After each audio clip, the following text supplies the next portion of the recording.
మనల్ని వేధించే జీర్ణ సంబంధిత సమస్యల్లో గ్యాస్ సమస్య కూడా ఒకటి. ఈ సమస్య కారణంగా మనలో చాలా మంది ఇబ్బంది పడుతూ ఉంటారు.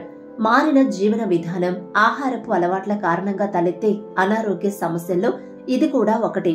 కడుపులో గ్యాస్ కారణంగా కలిగే ఇబ్బంది అంతా ఇంతా కాదు.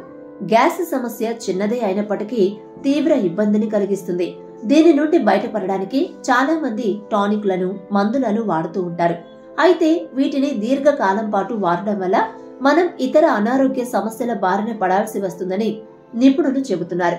అయితే ఇలా మందులను వాడడానికి బదులుగా సహజంగా కూడా ఈ సమస్య నుండి బయటపడొచ్చని వారు చెబుతున్నారు. గ్యాస్ సమస్యతో బాధపడేవారు ఖచ్చితంగా 4 నియమాలను పాటించాలని, దీంతో గ్యాస్ సమస్య నుండి చాలా సులభంగా, సహజ సిద్ధంగా బయటపడవచ్చని నిపుణులు చెబుతున్నారు. కడుపులో గ్యాస్ సమస్యతో బాధపడేవారు పాటించాల్సిన 4 నియమాల గురించి ఇప్పుడు తెలుసుకుందాం. గ్యాస్ సమస్యతో బాధపడేవారు మల విసర్జన సాఫీగా అయ్యేలా చూసుకోవాలి. రోజు ఉదయం పరగడుపున 1.5 లీటర్ల నీటిని తాగి మల విసర్జన అయ్యేలా చూసుకోవాలి. 1 గంట తరువాత మరలా 1 లీటర్ నీటిని తాగి మరలా రెండోసారి మల విసర్జన అయ్యేలా చూసుకోవాలి. చల్లటి నీటిని తాగలేని వారు గోరువెచ్చని నీటిని తాగాలి.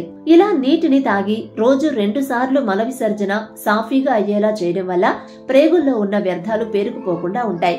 ప్రేగుల్లో వ్యర్థాలు, మలం నిల్వ ఉండడం వల్ల గ్యాస్ ఎక్కువగా తయారవుతుంది. కనుక ప్రేగులు ఎల్లప్పుడూ శుభ్రంగా ఉండేలా చూసుకోవాలి. అలాగే కడుపులో గ్యాస్ సమస్యతో బాధపడేవారు ఆహారం తీసుకునేటప్పుడు నీటిని తాగకూడదు. ఆహారం తీసుకునేటప్పుడు నీటిని తాగడం వల్ల పొట్టలో ఊరిన హైడ్రోక్లోరిక్ యాసిడ్ పలుచగా అవుతుంది. దీంతో మనం తిన్న ఆహారం నెమ్మదిగా జీర్ణమవుతుంది. ఆహారం ఎక్కువ సమయం నిల్వ ఉండడం వల్ల గ్యాస్ తయారవుతుంది. కనుక ఆహారం తీసుకునేటప్పుడు ఎక్కువగా నములుతూ తీసుకోవాలి. అలాగే చిన్న ముద్దల రూపంలో తీసుకోవాలి. ఇలా తీసుకోవడం వల్ల తినేటప్పుడు గొంతు పట్టకుండా ఉంటుంది. నీటిని తాగే అవసరం లేకుండా ఉంటుంది. ఆహారం తీసుకున్న 2 గంటల తర్వాత మాత్రమే నీటిని తీసుకోవాలి. అదేవిధంగా గ్యాస్ సమస్యతో బాధపడేవారు రోజుకు 3 సార్లు మాత్రమే ఆహారాన్ని తీసుకోవాలి. చాలా మంది భోజనానికి మధ్యలో కూడా ఆహారాన్ని, చిరుతిళ్లను తీసుకుంటూ ఉంటారు. రోజుకు 4 నుండి 5 సార్లు ఆహారాన్ని తీసుకుంటూ ఉంటారు. ఇలా తీసుకోవడం వల్ల ఆహారం సరిగ్గా జీర్ణం అవ్వక గ్యాస్ సమస్య తలెత్తుతుంది. కనుక ఆహారాన్ని రోజుకు 3 సార్లు మాత్రమే తీసుకోవాలి. అలాగే మనం తీసుకునే ఆహారాన్ని బాగా నమిలి మింగాలి.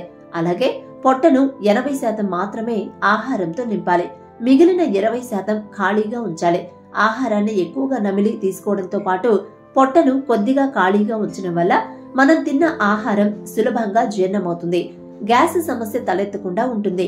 ఈ విధంగా ఈ 4 నియమాలను పాటించడం వల్ల గ్యాస్ సమస్య తగ్గడంతో పాటు భవిష్యత్తులో కూడా రాకుండా ఉంటుందని నిపుణులు చెబుతున్నారు.